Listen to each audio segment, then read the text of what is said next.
Podcast at Ground Zero is presented to you by the Apocalypse. Because without the Apocalypse we wouldn't be doing this show.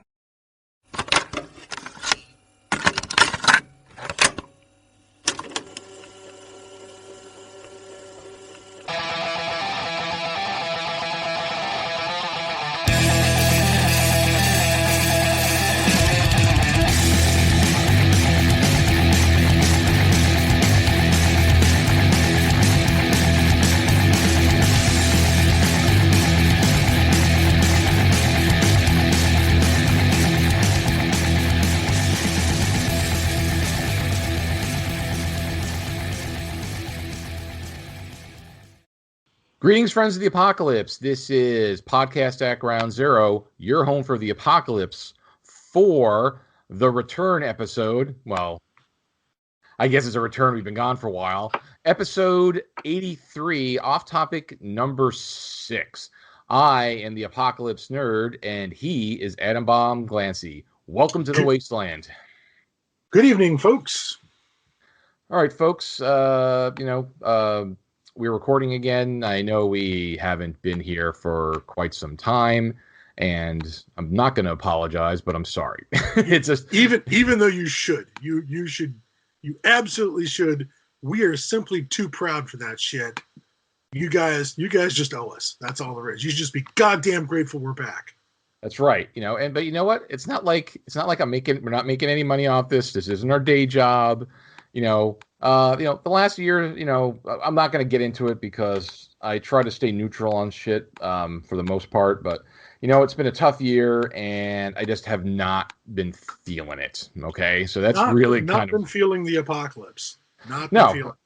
Yeah. I mean, a lot of people say it's not an apocalypse, but, it's kind of like an apocalypse. And I haven't felt like apocalypse. So I've actually kind of gone back to my roots, and I've been doing a lot of fantasy stuff. I've been reading a lot of fantasy, sword and sorcery, Dragonlance, fantasy. I've been totally absorbed in fantasy, this last year or so, because I kind of missed that too. So that's what's been, going on. It's like, you do it, but we also been doing it for a long time, and I'm kind of one of these people that I kind of get, I get bored with shit, even though I do it all the time. So, and we were feeling like we were getting a little stale, but we've had some time out to rejuvenate, to slap on some stim packs, to guzzle some rat away, So we're feeling a little bit more engaged, a little more back in it, right? Yep, yeah, because Scott and I have been having a lot of conversations lately, and it's like, dude, why are we should be recording this, So yeah, these are all episodes that are going right in the bin. Right in file 13 episodes. So that's what really kind of prompted us. We kept on having these conversations, and it's like we should be recording this. So that told me that, you know what, we were ready to start again. So all right, so we're back, and also part of it too is I had to update the blog site to a more updated version of WordPress, and I had to make sure everything worked, and I had to make sure the storage of the episodes so it could go to the the pod feeds and blah blah blah. I had to make sure all that had to work and upgrade it and shit like that. So everything was working, and to address something too is like, as you'll see, if you're listening to this, you're listening to this. A lot of people listen to it on the webpage, iTunes, whatever their pod feeder of choice is. And some people listen to it on YouTube. I don't understand that because I'll just leave it at that. But yes, we used to do videos, but it was kind of out of necessity because that's just the way the tools worked. But now we've got some tools just to do audio like I wanted to do in the first place. So if you weren't already kind of aware of this, there'll be no videos in the future. Maybe if I do some transmissions from the bunkers, I might do some of that crazy retro looking video, but for there's gonna be no more video podcasts because I just don't want to be on camera and I want it to be audio, but I'm still going to post the audio to YouTube with just a static image, or I found this really cool tool to kind of jazz it up a little bit with sound waves and shit like that. So it'll still be on there, but that's going to be secondary. So, people who go to the webpage, people who go to the RSS feed, iTunes, whatever, are going to hear it first because I have to edit it to make it a video so they could hear. So that's that's where we're at with that. One other change, something I want to talk about. Somebody's already discovered it. If you go to the blog site, you're now going to see this link for support us for this website called Ko-Fi. Okay. Now, Ko-Fi has this philosophy of, buy us a cup of coffee, help support us. Now, I chose to go with this for support because, I wanted to go to the support thing because, number one, like I said, this is a passion project that we do, and comes out of my pocket, for web hosting because it ain't free to host podcasts. You have to pay for that storage online. So whether it's through the WordPress storage or one of these other tools, you have to pay, and you're gonna pay it. It's not that cheap, believe it or not. It's not astronomical, but it's not as cheap as you'd think. So I have to pay for the storage and domains and stuff like that. And I've always paid for it myself for the last decade. But going forward, it's like, you know what? Need a little help. Now, Scott has suggested in the past that we do a Patreon because a lot of people use Patreon for support. Now, Patreon's a good idea. Now, mind you, Patreon takes a cut of the money, whereas Ko-Fi doesn't.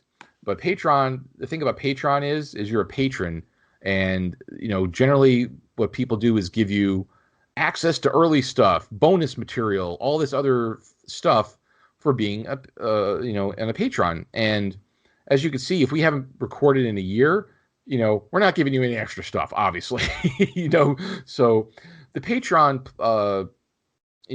platform just doesn't work for what we have the ability to do here. Okay. So that's why we haven't done it. And I noticed the Ko-Fi. So basically, it's just, buy us a cup of coffee. Their standard donation amount just defaults to $3 for like a cup of coffee. You can, so if people want to donate, and people actually have already, you can donate less, you could donate more, whatever you want to do. We're not asking you for money, but if you want to contribute to help us continue to make this content, because in a year from now, I'm going to reevaluate to see if I've actually, gotten any money to help support this. Because you know what? Also, if you ever notice, Scott, like in a lot of podcasts, there's a lot of advertising on a lot of podcasts, right? Oh, yeah. I mean, it's like the guys will start the show and they'll talk for 5 minutes about their sponsors and, and you got to like forward through the fucking shit, or advertising at the end. We don't do any of that, because again, this is all out of, the passion for it. But after a while, the economic toll starts to take its impact, and it's like, you know what? If you guys miss us and love us as much as you say, even if one guy could throw us a cup of coffee a year, it all adds up, Oh, absolutely. We're not even Starbucks coffee. I'm talking like Dunkin'. All right, just a cup of Dunkin' Donuts coffee a year. You throw that at us, it'll more than offset the cost of having the site and paying the fees. Yeah, it'll make a real difference. It helps. So on the very front of the blog site, podcast@groundzero.com, in the right column where you see all this stuff for, subscribe to the email, follow us on so forth. The very top one now says help support us, help us, to, if you like our content. And there's a button that says, buy us a coffee.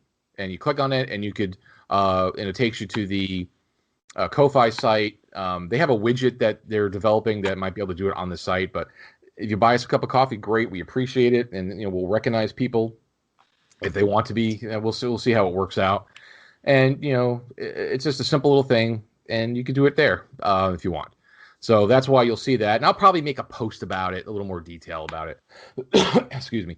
More detail about that. So that's that. So if you see that Ko-Fi, and again, it's just that, hey, if you want to help support us, that's great. You don't have to. Nobody has to. We're not asking. But it will help us stick around longer because there is a plan here. Do we say the plan, Mr. Wallace, or we edit this part out?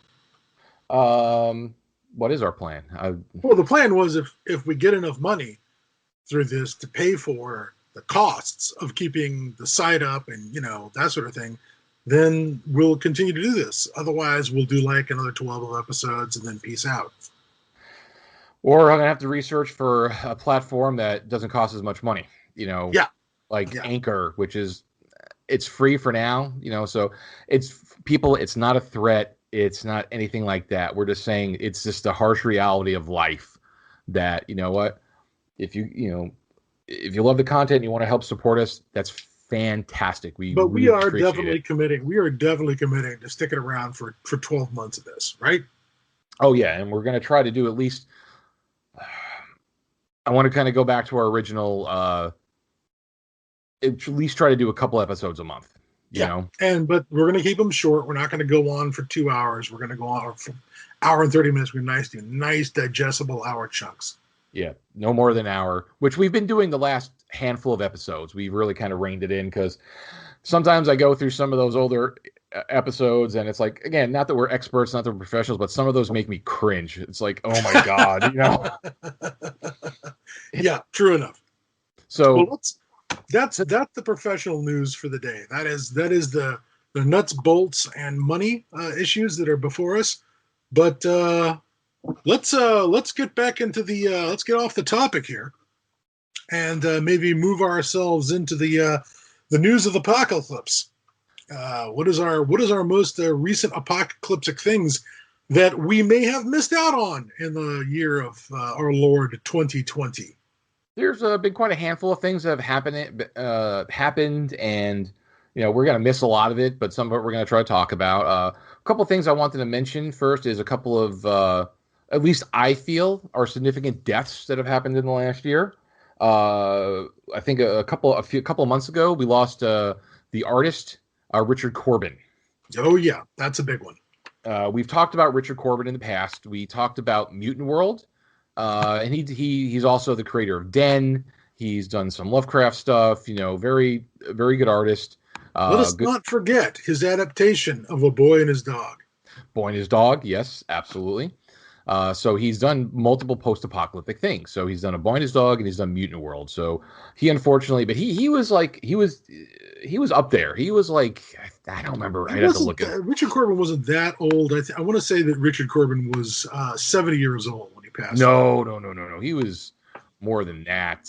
You gonna make me look up things while we're talking? Yeah, well, that's because we're professionals, And looks like, oh, you're right. He was in his 80s, right? He just hit 80. 1940, okay. Born October the 1st, 1940, almost in time. Yeah, so he's 1 year old for D-Day. But sorry, not D-Day, but Pearl Harbor. And yeah, 80 years old. 80 years old. Which still really isn't that super up there. So, but at least he hit, at least he hit 80. So, yeah. So we lost him. And it's a tragedy because he was actually starting to, he was working till. Yes, he was. He was still working. He was still doing his artwork. He recently did that project, like reissuing Mutant World, the new edition. Son of Mutant World. That book had both of them. They cleaned up the art. I mean, it's a fantastic. We reviewed it before, but it was a fantastic edition, compared to the original. It's like nice quality book. They redid the artwork and they redid the artwork for Son of Mutant World. Great stuff. He worked until the day he died. And I remember reading that his daughter is going to try to continue his legacy because she did a lot of helped with a lot of his elos and stuff like that. Yeah, I did not know. I did not remember that she was helping him with his color or his inking or something. Yeah. Yep. His daughter was involved in that. So, so we lost Corbin. So he was to me, at least to us, we feel he's a significant part of the apocalypse. Oh my goodness. Yes, absolutely. And we also lost Jim Holloway. Jim Holloway was a TS. He was an artist. He did a lot of stuff for TSR back in its heyday in the 80s. And he's continued to do stuff to this day. Well, not to this day, but, because we lost him about a year ago. He was, still doing work. He did a lot of stuff for Goodman Games, a lot of the retro stuff because of his art style. Yes. He did Mutant Crawl Classics, Dungeon Crawl Classics. He did a lot of projects for a lot of different people. But he did a lot of stuff in the early days of TSR, especially, the fantasy stuff, but he did some Gamma World stuff. So that's significant because he did like one of my favorite module covers of all time from TSR, especially in the Gamma World. He did the cover of GW2 Famine in Fargo.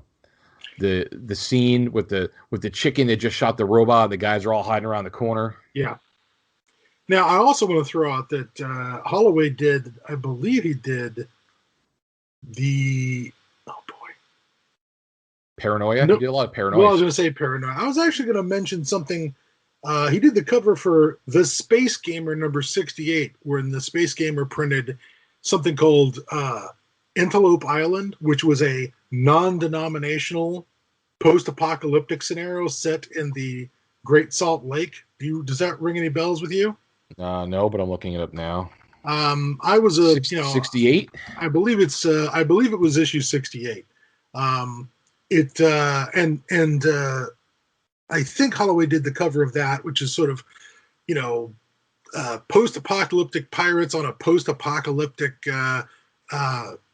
Disney World Nautilus submarine, attacking ships in the Great Salt Lake, and sinking the Mormon fleet or whatever. And it was sort of a non-denominational, like I said, post-apocalyptic scenario. It wasn't really Gamma World or Mora Project or anything like that, but it could just be. Well, no. I'm reading it right here. It was designed. In addition to the regular game reviews and news, the letters, this issue features a complete adventure island of Antelope, a post-apocalyptic tale where the heroes try to track down the source of a mysterious signal designed for Aftermath. Aftermath. Oh, that makes a lot more sense, because it's very it's got some mutants in it. It's got some. It's way after the bomb. It's way after the bomb, but it is not. It's not truly Gamma World. But anyways, I think Holloway did the cover, and I want to say Liz Danforth did the interiors, but Holloway's cover stuck out to me. I don't. Steve Jackson still has it. It's like I'd have to dig to try to find a. Do not worry. Confirmation. Yeah. But you're right. He did all that paranoia stuff, and God knows paranoia is very.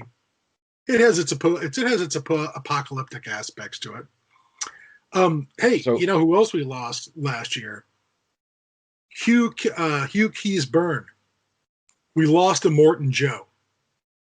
That's right. Yes, that's true. We did. We lost him too. We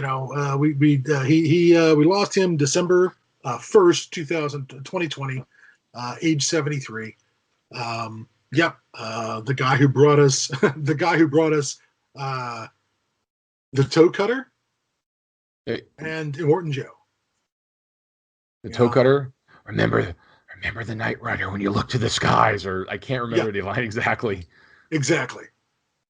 So we had some post-apocalyptic deaths last year, and there's all kinds of stuff. I mean, there's gaming stuff, movie stuff, some post-apocalyptic gaming stuff.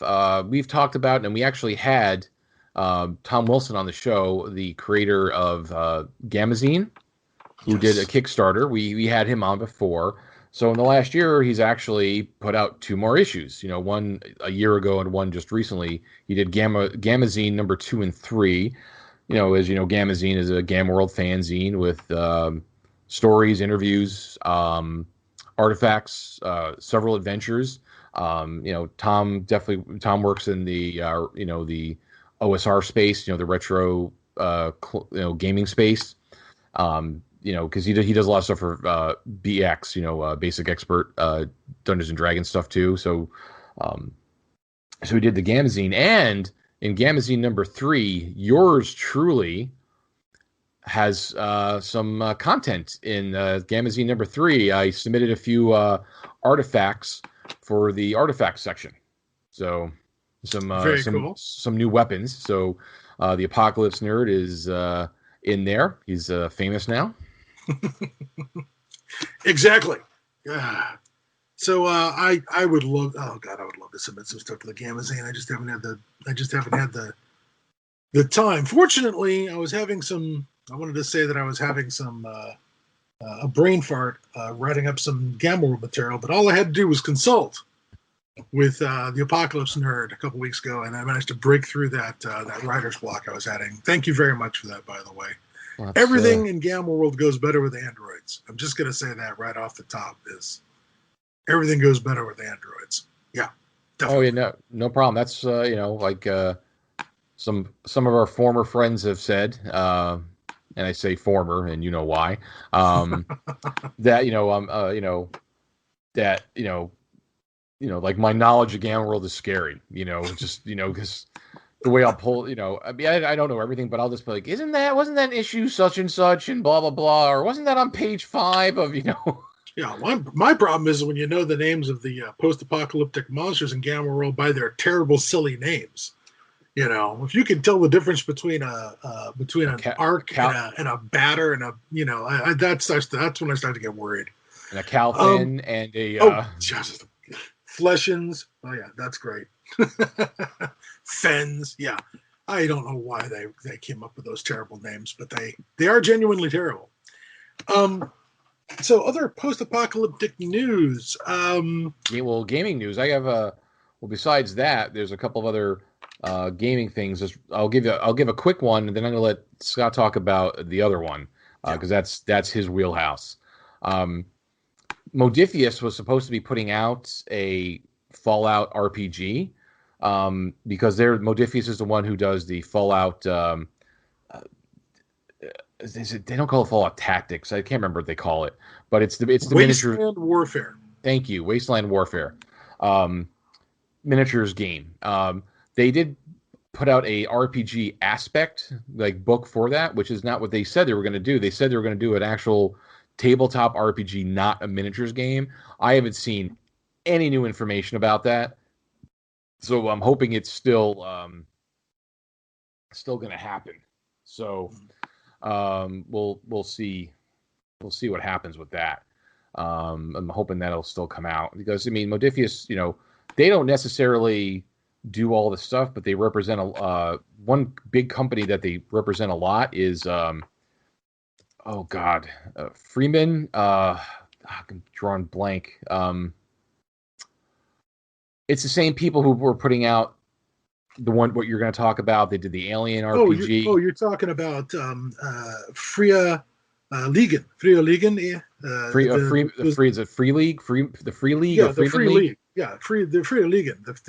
That's the Swiss Free League. Yes. The guys who did their Tales from the Loop and Mutineer Zero. They did the Alien RPG, and now they are putting out a new edition of Twilight 2000. And the best part is the new Twilight 2000 takes place in the year 2000. Yes, 20 years ago, they've decided to do the apocalypse as a period piece. And I gotta say, I'm very happy with that. There is no reason why the Cold War needs to be extended to the modern times. It doesn't quite work. At least not the old Soviet Union, Russia Cold War. There's something very time and place about Twilight 2000 and that whole, Warsaw packed up the Fulda Gap kind of vision of World War III as seen through things like Team Yankee, Red Dawn, Red Storm Rising, and, those sort of thrillers and movies of that time period. So Free League is doing a Twilight 2000 reboot. They're doing it as a period piece, which is kind of awesome because now that it's set in the year 2000, we can look backwards in history and pick out stuff that we can apply to the game world and to the game universe. We know all the songs that will be available before the apocalypse. Nobody has to wonder what the playlist was going to be. In the 1980s when they were writing this, they wrote up a lot of this. They wrote up a thing in Twilight 2000 about the mega punk movement, which I thought was hilarious because the mega punk movement. I don't remember that. There's a whole thing about Boston being overrun by gangs, the mega punk gangs who have taken over the city and overthrown, civil order. And The 90s did not give us megapunk. The 90s gave us grunge. Let's be honest, okay? That's what the 90s gave us. Well, and it gave us a lot of post-punk garbage, but regardless, the new books it's an alpha development stage. I've seen the first version of the books they've put out that is still being reworked and edited and stuff. The art's very, very good. It's very evocative. It very much has the feel of the original game in a lot of ways.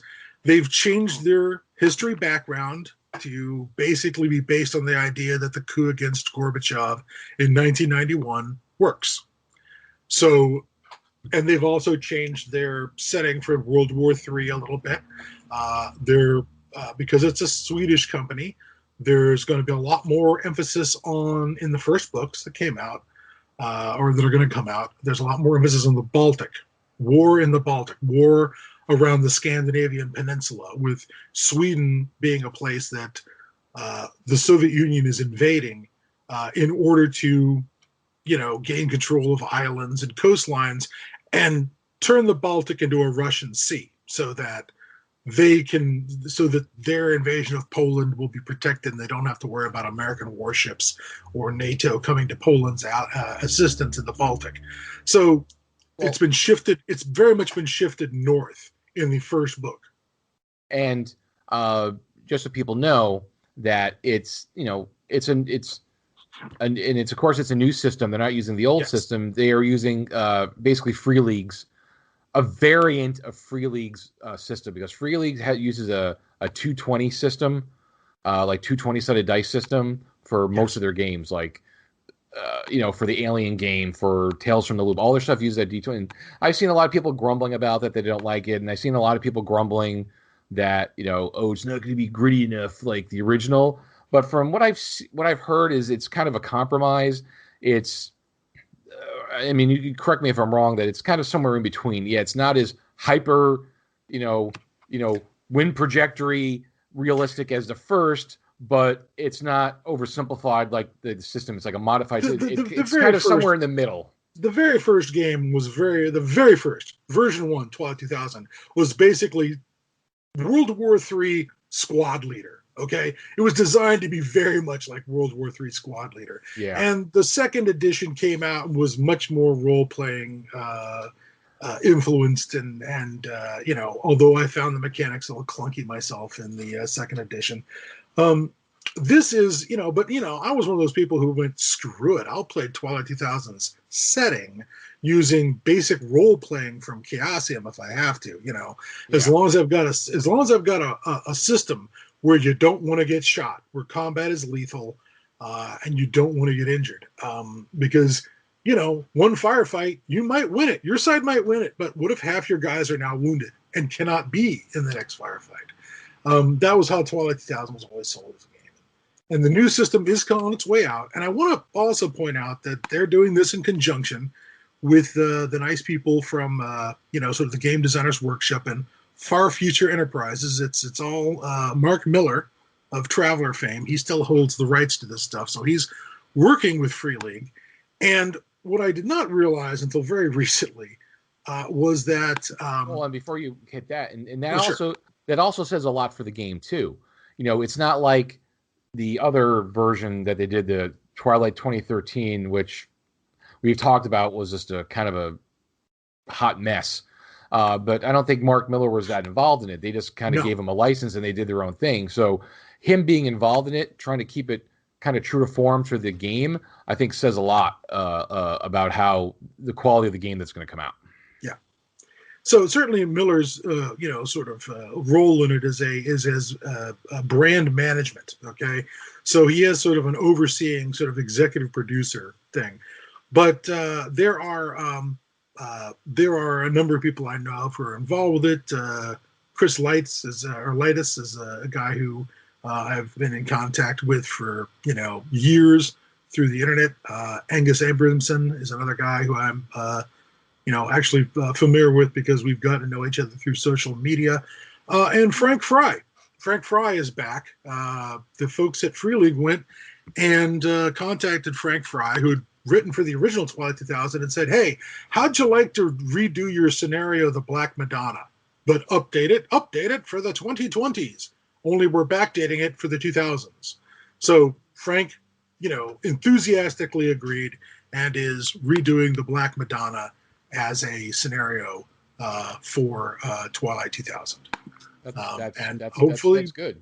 Hopefully more people get on board. And the other thing I wanted to mention is that GDW, Far Future Enterprises, has actually licensed new Twilight 2000 material. Now, back in the day, I had seen some of these some PDFs being produced online for things like the Polish Army source book, the Mexican Army source book. These are really good. There was a book on additions to the U.S. Order of Battle, and they were done up to look like old Twilight 2000 books, but they weren't actually, they were just fan books. But their fanzine, Good Luck You're on Your Own, which is on its third issue, is now properly licensed through GDW and FFE.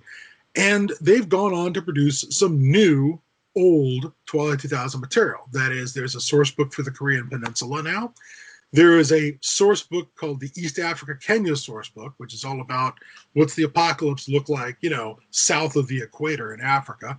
And it has connections to the Middle East and to the RDF source book. There's a scenario that's been put out called Rook's Gambit, which is set up on the Baltic coast, so that should fit into the new game very nicely.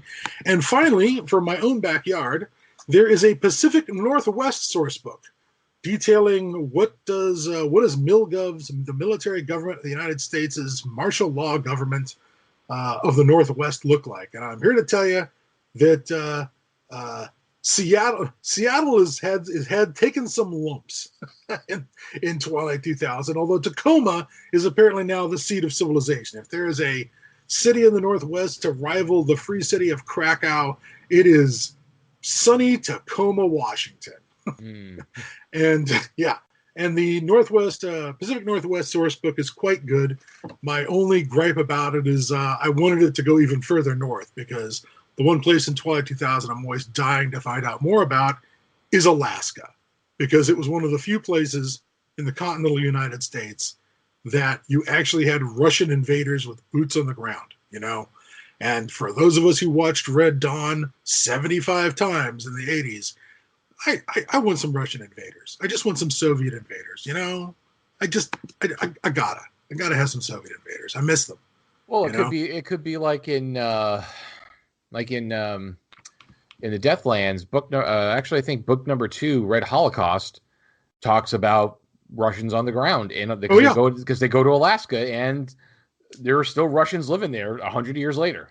And believe me, the second book, and I want to say it's the 7th, Red Holocaust and Red Equinox, when they get the Red Menace back in the mix, those are two of my favorite Deathlands novels.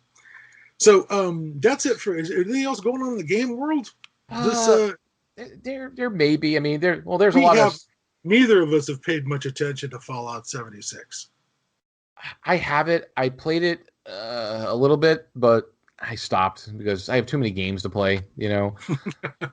I just wound up playing a lot. Is my friend talked me into getting Overwatch, which is basically just a multiplayer battle with these. Well, we need to go. We need to go and check out the new Metro game. I have them all sitting right there. You have Metro Exodus and you haven't played it yet? No. Oh man. See, this is what the apocalypse does to a fella. All right. Yeah. Well, we'll get back to that. Do we have any movies, television we need to update people on? Yeah, I mean, I was trying to think gaming wise. That's really it. Gaming wise, I mean, I'm sure there's some stuff I'm missing, but most of the stuff I've been following is a lot of OSR retro stuff. So, because I'm trying to get my friend. Me and my friend are trying to. I need to get him up to speed again on using a virtual tabletop system, so we could. Mm-hmm. He used to be my DM back in high school and college, so we're trying to get that going again. So I've been really getting into looking at a lot of old retro style D&D stuff, because that's what I played. To me, that's D&D. It's like Sure, fifth edition's out. It's very different than the game I played. If people want to play it, whatever, I don't care. But it's not for me. It's like I want to play what I played. That's to me that's D&D. But gaming wise, I think that's it. That's the only thing that's really gaming wise. But movie wise, there's some movies and TV. Like I saw there is, well, it's out. Oh, I'm gonna have to rent it, unfortunately, if I want to watch it. What is it called? Train to Busan, the Peninsula. I looked at it. It's available for rent. It's not free yet, so I haven't watched that yet. But the first one was fantastic, so I have hopes for that. I also read that they're going to be doing a American remake of Train to Busan, and I just don't see it working. Considering that we don't have a rail system in this country, a high-speed rail system, I'm not sure what the heck that's going to be all about, but okay. The only places they could set that is either somewhere in California or in the northeast, around the whole DC, New York area. You're right. Something from Boston to DC might make a decent corridor. Yeah, because you need a corridor for this movie to work. Yeah. But that's and then that made me. What that also made me think about is I watched the first season of it because it's on HBO Max. Because we get that free with our internet, so yay! So I could watch some stuff on HBO Max. Is Snowpiercer the TV series? That's really good. It just completely skipped my mind, but goddamn, that TV series is better than the movie. Yeah, I forgot about it until we just started talking about trains. I'm like, oh wait, Snowpiercer. Now, of course, the second season is out on regular cable, but I don't have regular cable, so I have to wait until it comes on to one of the things. Or unless I could get a free trial for something somewhere and I could binge it somewhere. But I enjoyed the first season. I thought it was pretty good. It wasn't too bad. Different. I don't know if it's the approach to the story is more true to the original Japanese graphic novels or not. Or I don't know if that's if it's true to that or if the movie was truer to it. But it's different. The kind of the basic plot's the same. Keep the train going, keep people alive. But a lot of the guts of it are very different. Just some of the workings of the train and stuff like that, very different. Yeah, but it's still, it's a giant metaphor. It's a giant metaphor for class and wealth disparity. It still does that, but it's a good apocalypse. And boy, they took all the guns out of it.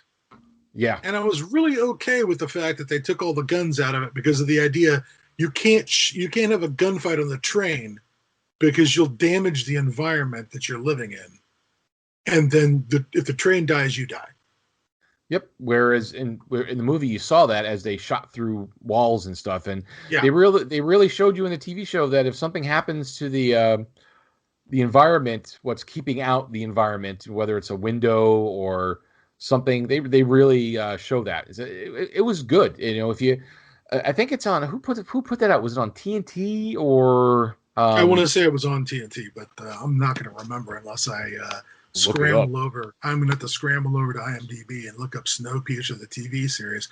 I was going to call out a couple of things too. You got anything else besides Snowpiercer that rings any bells? There's another. There's a Zack Snyder zombie movie coming out in May. This is news to me too. Do tell. Army of the Dead. It's basically, it's got, I think the Rock is in it and a bunch of people. It's, I don't know a lot of the details, but apparently Las Vegas is overrun by zombies and like you do. A bunch of people are going in to do basically a bank robbery because they want to, it's a heist. It's a heist movie in the middle of a zombie apocalypse. Okay, you want to hear the bad news? That's the plot of Peninsula. So that is the exact plot of Peninsula. So he copied it. There is a Train to Busan sequel that is out there that is essentially, I'm almost positive it's the same one. Now I got to look something else up, But yeah, when I was looking at this Train to Busan sequel, I watched a preview for it just recently, and I'm like, huh, it's a heist. But the reason it worked was the movie is the idea is that the Korean peninsula is overrun with zombies, right? But trapped in that bank, that they're going to go after, trapped in that bank is foreign currency. Like, I get the impression that they're after American money that was held in a Korean bank, as international currency. And if they go and get it, they go break it out. Yeah. Train to Busan presents Peninsula. It is a heist film. It is about going in because they're living in the refugee camps. The whole idea is that everyone in Korea has been forced off the peninsula and has to live as refugees. And this is their one chance to score big and get their families and whatever out of these refugee camps and get them someplace safe, where they don't have to live as second-class citizens. And okay, so it's just a peninsula, as kind of like in the 28 Days series, where it says England gets kind of overrun, but the rest of the world is still kind of intact. Yes, correct. Your mini apocalypse, we sometimes refer to it as. Speaking of mini apocalypses, I am immediately reminded of Rain, the Danish apocalypse movie or apocalypse TV series that did not fall in love with, wanted to fall in love with, because it was, a foreign apocalypse, and we watched the heck out of it. But by the time that the second season was rolling around, it was losing my interest. The reveal. The big reveal where only Denmark is quarantined, and the rest of the world is still ticking along just fine despite this horrible disease that wiped out everybody in Denmark. That just didn't quite work as well for me. Now, so I have to admit the second season was just not as engaging. However, we do have more foreign apocalypses, not just. Go ahead. Before you get into that, though, sure. It also reminded me of we kind of wrapped up with Dark. Yes, Dark started off looking very apocalyptic there at the end of the second season, didn't it? Mm-hmm. And they follow through pretty good. And they keep that theme going. I have to admit, it is apocalyptic for sure. I think it is. It's a form of apocalypse. Oh yeah, the what has gone wrong is not isolated to Germany. They fuck up the planet when they screw around with the stuff, the dark matter or whatever it is. Yeah, it's not good. But and I have to admit, with Dark, they kind of got me a little bit with the reveal at the end. I'm like, oh, why didn't I see that? Basically, time travel blows. Once again, we have learned. Yeah, don't spoil it for people, because it's. But it's one of those things where they kind of gave it to us. Looking back, it's like, oh, they kind of gave us hints at it, but they were so subtle that unless you really thought of, I was focused on everything else. They kind of got me, and I was like, that was satisfactory. So yeah. So that, I think that wrapped up in the last year. I don't remember when the heck that came out, but there's another foreign show that you told me about. Yes, there's a new one on Netflix right now, which stars one of the stars from Dark. The guy Oliver Masucci is the guy's name, if you can imagine that as the name of a German actor. He played the policeman Ulrich. In Dark, but he is back in a TV series made in Germany called Tribes of Europa. And it so far it's not terrible. I'm about 4 episodes into it. They've set it about 40 years after a EMP apocalypse, where one day somebody somewhere flips a switch and everything electronic dies. Not permanently. It's not like electricity doesn't work. It's just that everything that was electrical and running is fried. Communication systems die. Data systems are shredded. Everybody's just reduced to, nobody knows what happens. And 40 years later, people still don't know who did this to the world. And it's following a group of the main characters are youngsters who lived in a community living in, I think, the Black Forest of Germany, staying out of touch with the isolated and away from the politics that are developing in Europe. as various so-called tribes are striving to regain control of Europe. And is there megapunks? Is there mega what? Megapunks? No, there are no megapumps, and there's no Mega City 1 either, sadly. Damn it. But whatever is going on in the series, there is there are some of the post-apocalyptic look is pretty good. I don't know where the Germans are going to find their sets, but the Germans have found all these amazing concrete bunker sets that are just made of this brutalist style. I mean, maybe they're going to East Germany and using all that old communist architecture or something, but the sets that they're finding are pretty good. It's so far pretty interesting. The basic plot is that one day a piece of technology falls out of the sky that is more advanced than technology was before the crash, before what they call Black December, when everything died, which means that somebody in 40 years has just kept getting more technological. But they're just a myth everyone talks about. They're like a rumor. This group that people call the Atlanteans. But they're not really from Atlantis. There's not connection. But because they're this mythical group people talk about, they have a mythical name. Well, one day one of their aircraft falls out of the sky and everyone starts scrambling to get their hands on the technology to use it to smite their enemies on the European continent. And meanwhile, something is coming out of the east. Something is driving waves of refugees out of the Far East, and it's heading Europe's way. So much like, I don't know, some sort of combination of the Black Death and the Golden Horde of Genghis Khan is coming out of the east, but they haven't developed that plot completely. So far, it's all right, but it does have a bit of a young adult feel to it in some ways because of the characters they're concentrating on. However, well, there's a lot of stuff out there that is very young adult like, post-apocalyptic. This is German young adult, so at some point, a couple of people get executed by being hung by piano wire until their heads pop off their bodies, and they just go ahead and show the bodies crash to the ground and a couple of heads bounce off into the gutter when that shit happens. And when they show the one tribe known as the Crows, who are sort of the new Visigoths or Vandals of the European continent, they go ahead and be German and show as much nudity as they want to in those sequences. There's even a sequence, and I said young adult, but at the same time, there's a sequence where a male character gets raped, and they didn't mess around with that too. They showed, as much as you'd expect in a rape scene in 21st century movies. They don't get super graphic about it, but I'm like, holy shit, that's a rape. This series changed character suddenly. Do you know what I mean? I didn't think I was going to see that. So Europeans having slightly different standards than Americans, it was a little shocking to have a story that was centered on teenagers suddenly have something like that happen in it. Well, that's that's the difference between European and American TV. Yeah.